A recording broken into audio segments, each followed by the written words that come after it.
namin na kayong Diyos na may-ari ng aming buhay, ang Diyos na may kontrol sa lahat ng nangyayari. Kaya sa mga sandali ito, Panginoon, papasalamat natin kami na itinakda niyo na magkasama-sama kami sa lugar ito sa bahay upang makinig ang inyong pagmamahal sa aming mga kapatid na taga-rito. Salamat po sa aking mga kapwa manggagawa na nagbukas ng kanilang mga puso, nagbukas ng kanilang mga kamay upang ihatid namin ang pag-ibig niyo, Panginoon, sa aming mga kapatid na narito. Kaya dalangin namin, O Diyos, na ang lahat natin aming ginawa, ito po ay maging kalwalhatian para sa inyong pangalan. At sa ma-exist na galing na makinig namin ang inyong mga salita, samahan niyo nga po ito ng inyong banal na Espiritu upang ito'y magkaroon ng buhay sa aming mga buhay, lalo na sa mga kapatid namin na dinalaw mo sa araw nito. Kaya salamat po, Ama, ang tagumpay ay amin po ang hinahintay at ngayon pa lamang ay pinagpapasalamat sa ngalan ni Jesus. Amen at Amen. Sa ngalan ng Ama, ng Anak, ng Espiritu Santo. Amen. Bago po kayo magsubo bilang paggalang natin sa mabuting balita, hayaan niyo po na basahin ko ang sinasabi ng ating Panginoon sa sulat ni San Mateo, kabanatang 1, talatang 22 at 23. Matthew chapter 1, verse 22 to 23. Nangyari nga ang lahat ng ito upang matupad ang sinabi ng Panginoon sa pamamagitan ng propeta. Tingnan ninyo, maglilihi ang isang birhen at masisilang ng isang sanggol na lalaki at tatawagin ito Emmanuel. Ang kahulugan nito'y kasama natin ang Diyos. Ang Diyos po ang mapagpala sa kanyang mga salita. Palakpakan po natin ang ating Diyos. Maaari po kayo magsasabi. Salamat sa Diyos po na nakasama namin kayo. Noong nakaraang August po, narito din kami kasi noon po ay nagdiwang ng kaarawan yung amin pong servant leader, si Brother Mike Velarde. Sa bilang pagbabahagi po, inintay namin kayo noon. Yun nga lang, ang marami pong dumating ay mga bata. Kaya ngayon po, araw na ito, natutuwa kami na pinagbigyan niyo po ang aming paanyaya. Amen. At naniniwala ako na kaya kayo narito, hindi dahil sa mga biyaya na ito, kundi kaya kayo naririto dahil katulad namin, gusto din namin na kilalanin ang ating Diyos. Pataas nga po dito ang kamay ng nagsisimba kapag linggo. Taas ang kamay. Marami. Pakitaas naman yung kamay yung siya'y abala sa pagninegosyo, pagtitinda, pag-aaral. Kaya po, hindi sila nagkakaroon ng time kay Lord. Yung totoo po, huwag kayo mahihiya. Huwag mahihiyang magtaas ang kamay. Minsan na lang makapagdasal. Ayan, salamat po sa mga umamin. Taas mo na lang kamay nung as in wala talaga siyang knowledge na merong Diyos. Meron siya ba? Yung hindi siya nagsisimba, hindi siya nagdadasal, kasi hindi naman niya alam kung sino ang kanyang tatawagan. Hindi niya alam kung meron nga bang Diyos. Meron po ba? Salamat sa Diyos. Sa taas ng kamay, lahat ng naniniwala may Diyos na nalalapitan. Palakpakan natin ang ating Panginoon. Salamat po na katulad ko, naniniwala kayo na may Diyos. At kung bakit nga tayo nagkakatipon, sapagkat ating inaalala na merong Panginoong Jesucristo na isinilang sa sapsaban, at ito nga po yung taon-taon natin inaalala, isineselebrate, kung kaya meron tayong Christmas Day. Sa ilang araw na lang po, Pasko na. Sino yung excited sa Pasko? Nakabili na ba kayo ng bagong biskida? Wala pa. Sino po yung meron ng tinanggap na ayuda o pang-Noche Buena? Taas ang kamay. Wow, buti naman po. Sino yung wala pa talagang natatanggap kasi wala siyang pangalan, wala din siyang staff galing sa City Hall. Ngay. Mabuti naman po. Pati si Eden, nagtaas ang kamay, ah. Malibang kay picture, Eden. Sa Paranaque ka kasi. Ang layo kasi. So, yung mga bagay na yan, yung mga biyaya po, ito po, ito idagdag na lang sa atin. Bonus na lang po sa atin, kung kaya ang tunay na biyaya, ito po ang biyaya ng buhay. Kaya kung meron tayong dapat na ipagpasalamat sa Diyos, ito nga po ang biyaya ng buhay.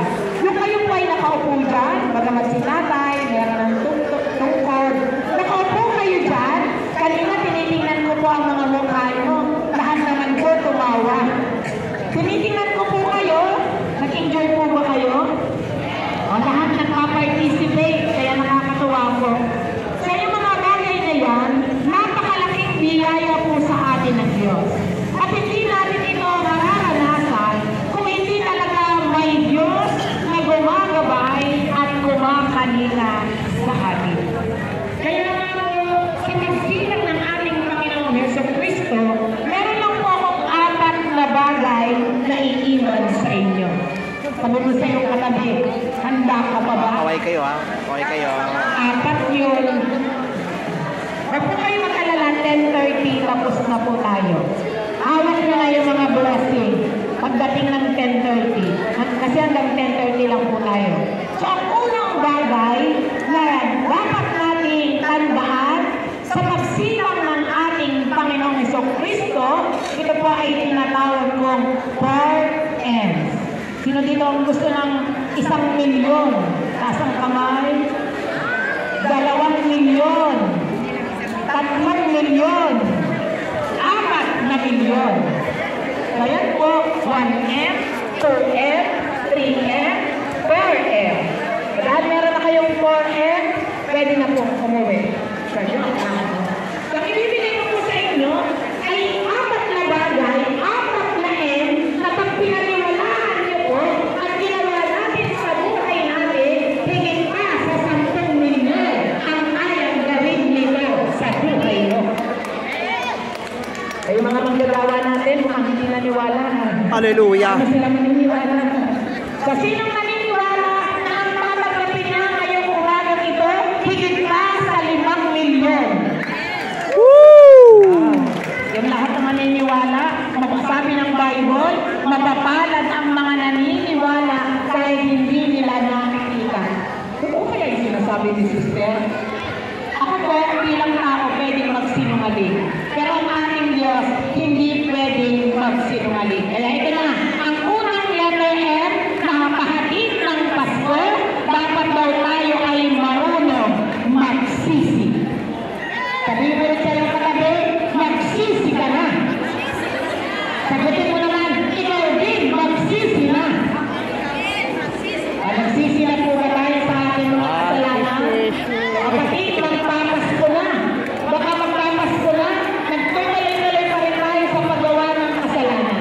So, ang panahon na ito, hindi po para sa atin, hindi sa kung ano pa man ang pinaghahandaan, kundi ang Pasko ay maghahanda para tayong lahat ay maging malinis, maging ganal, at maging karapat-dapat sa pagsilang ng ating Panginoon. Meron po bang karapat-dapat kung siya'y marumi? Kung siya'y hindi nagsisisi? Kung siya maraming kaaway? Okay po ba? Kaya yan po. Ano daw po yung unang N? Salamat doon sa Teacher Eden, nagdami yung mga sumasagot. Sa unang N, nagsisi. So bakit tayo magsisisi? Sapagkat tayo'y nagkakasala araw-araw. Joseph. Hindi natin pala pwedeng panindigan, basta ako mabait. Basta ako wala akong ginagawang masama. Wala akong naaapakan na tao. Basta ako. O, yun ang katwiran natin eh. Basta ako. Basta ikaw, basta ako, magsisisi sa kasalanan, tsakyong pagtatalain ng Panginoon. Amen. Sa pangalan ng letter M, magpasalamat. So, ang Pasko daw po ay panahon ng pagpapasalamat. Kaya sabihin mo sa iyong katabi,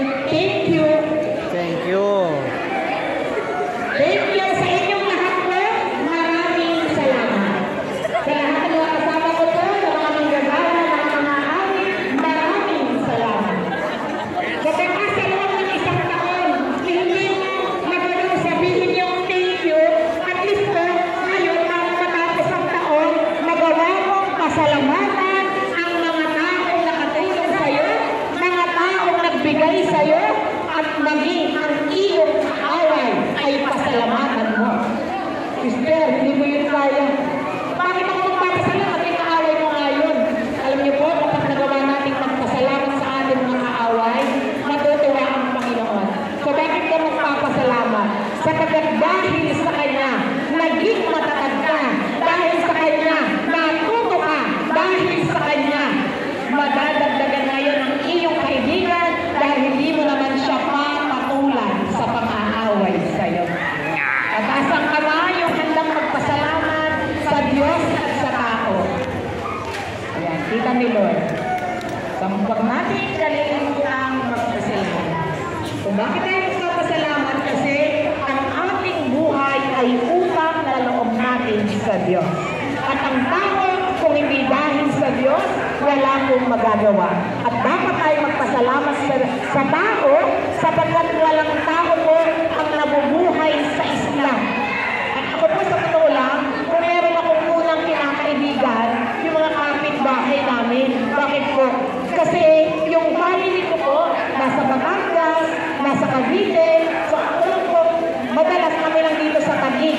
So pagkaaway ko yung kapitbahay namin, pag sumakit ang ulo ko, sino po nang tatawagin ko nahihinga ng tulong?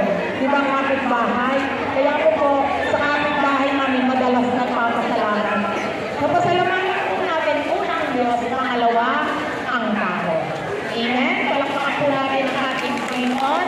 So ayan, dapat po tayo magsisi sa ating mga nagagawang kasalanan, magpasalamat sa tao, and finally, pangatlo.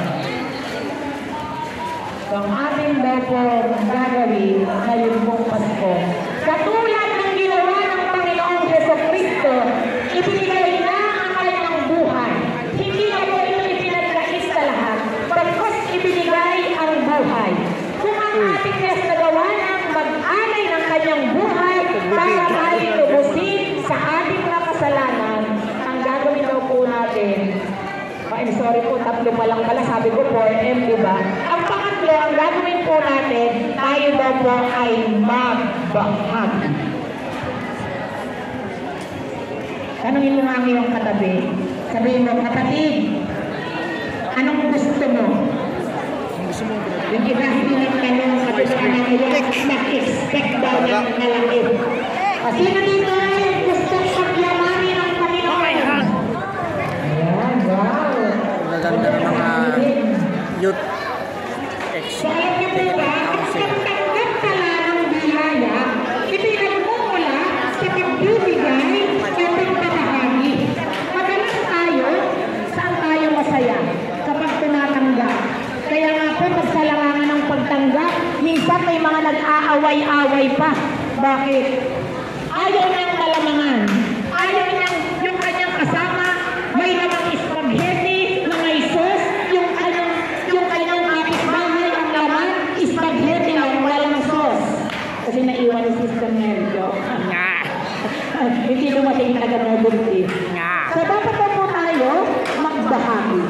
At alam niyo po ako naniniwala, walang taong hindi kayang nagbigay. Taas ang kamay ng may tinatanggap buhat sa Diyos. Sino naman po yung paniniwala niya? Wala akong trabaho, sister Wala din trabaho ang asawa ko. Walang trabaho ang anak ko. Wala kaming tindahan. Wala kaming negosyo. Anong ibibigay ko? Ulitin ko po, walang tao hindi kayang magbigay o magbahagi. Pagdating po sa pagbabahagi o pagbibigay, unang-una na po, siyempre, biyaya o pera ay natin ibahagi. Pero sa mga tao, walang maibibigay na pinansyal, walang maibibigay na talento, bigay mo ang iyong panahon sa Diyos at sa iyong kapwa. Ikaw ay nakapagbigay o nakapagbahagi ng malaking bagay para sa Diyos. Amen? Kaya may tanong po ako. Dahil Pasko ngayon, pwede po ba akong mangaroling sa inyo? Naku po. Pwede po na akong humingi ng Pasko sa inyo? Kasi ang sabi dito, magbahagi daw So, okay lang po ba sa inyo? Ako yung unang manghingi. Bago namin kayo bigyan, ako muna yung manghihingi. Kaya ilabas ang mga wallet. Ito na, ilabas ang mga wallet. Yung lahat na may wallet ilabas. Yung walang wallet, ilabas ang bag.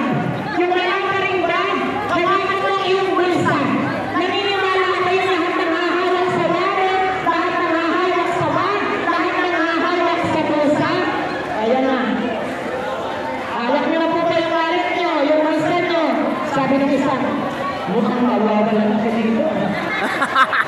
Pagkalabas ko yung basket, sabi ko nga ba eh, kaya nagtitipon-tipon ng El Shaddai, nangangaroling ka yung kanilang BIC. Nangangaroling daw. Magaling ko kumanta. Alam niyo mga choir yan, magaling ko kumanta. Sa sobrang galing ko, naiiyak silang lahat. Nawa po sa akin. Ay. So kapatid, kung sa nag-aalala, hawak niyo na ba yung wallet niyo? Hawak niyo na po ba yung bag niyo? Yung bulsa niyo? Ito na, nangangaroling ko na po ako. Sisimulan ko na. Kapatid, ako po'y humihingi sa inyo ng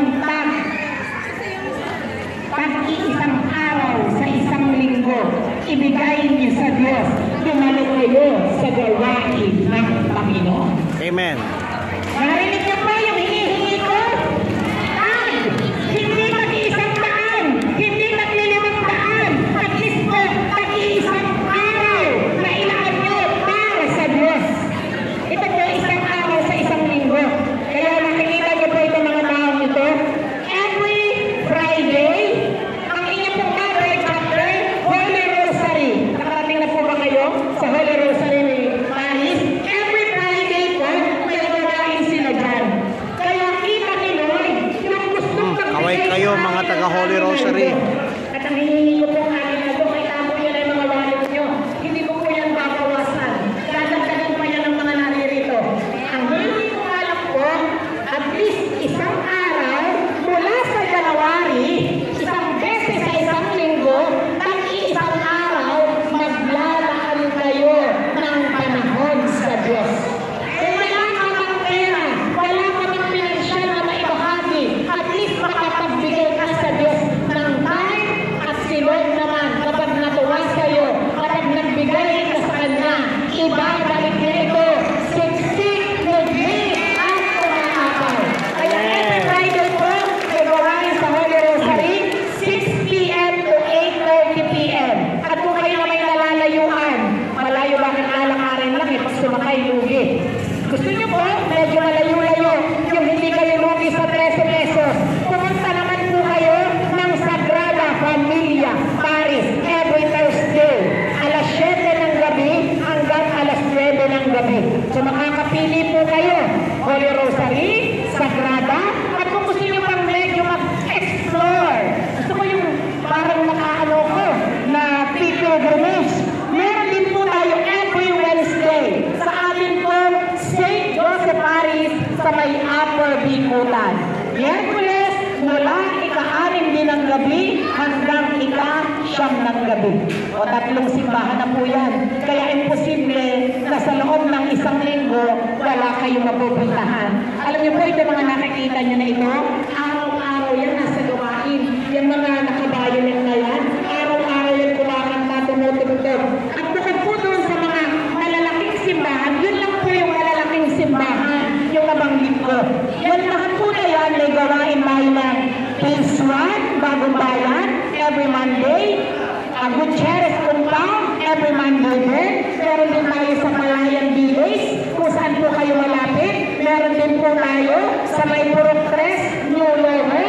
Meron tayo sa may Purok 7, Tanla, sa may Plaza po. Meron din tayo sa may medyo malayo-layo na Sitio Imelda. Meron din tayo sa Novelty.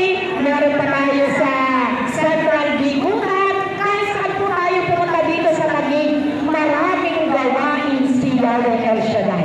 Kaya pwede kang makatagbahagi ng iyong panahon para sa Diyos. Amen. Amen?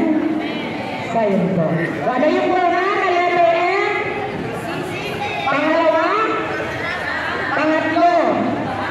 Magbahagi o magbigay. At ito na po, finally, sikapin natin na ngayong Pasko na ito, tayong lahat ay higit na magmahal sa ating Diyos at sa ating kapwa.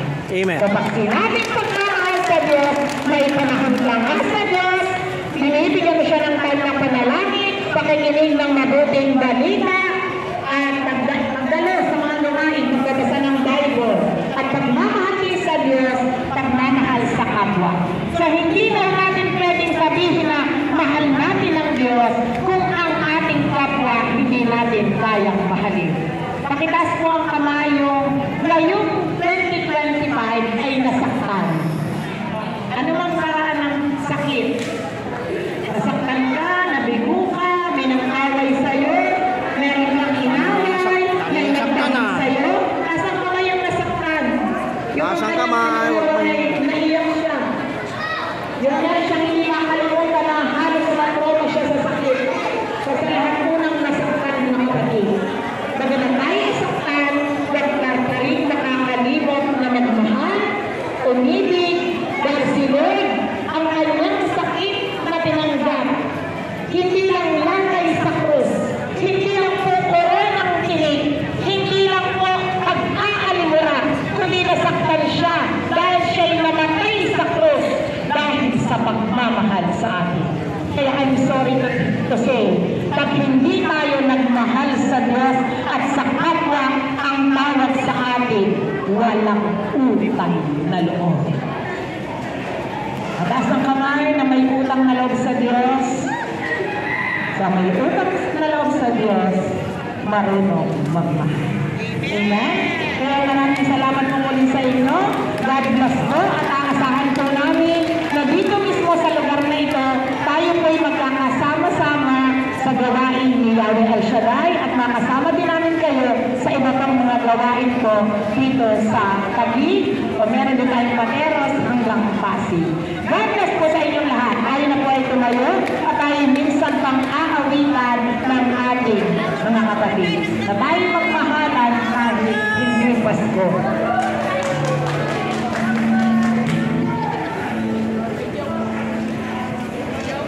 I-video ako ha. Yung kayo makahawakan kasi.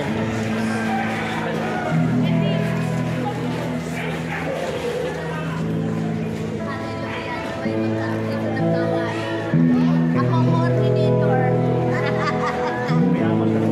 Holy night, the stars are brightly shining.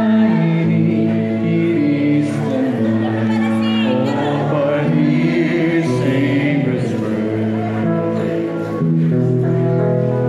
Long lay the world in sin and error winding, till He appeared and the soul is mine.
May